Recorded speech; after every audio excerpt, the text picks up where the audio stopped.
düşüb taqətsizdir dizlərim, dindirməyim dalanlayar gözlərim.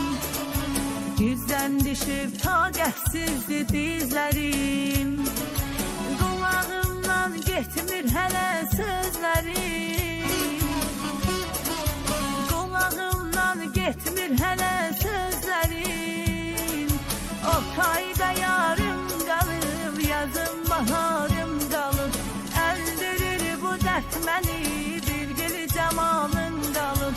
Oktayda yarım qalıb, yazım baharım qalıb, əldürür bu dərd məni, bir gül camalım qalıb.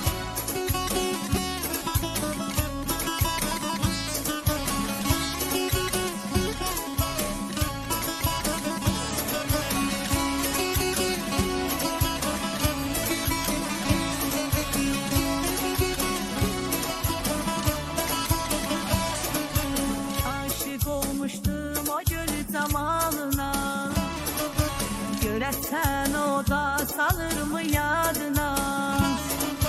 Aşık olmuştum o göl zamanına. Görəsən o da salır mı yadına? Son nəfəsdə deyin çatsın dadıma, son nəfəsdə deyin çatsın dadıma. O tayda yarım qalıb, yazım baharım qalıb, əldürür bu dərd məni, bir gül camalın qalıb. O tayda yarım qalıb, yazım baharım qalıb, əldürür bu dərd məni, bir gül camalım qalıb.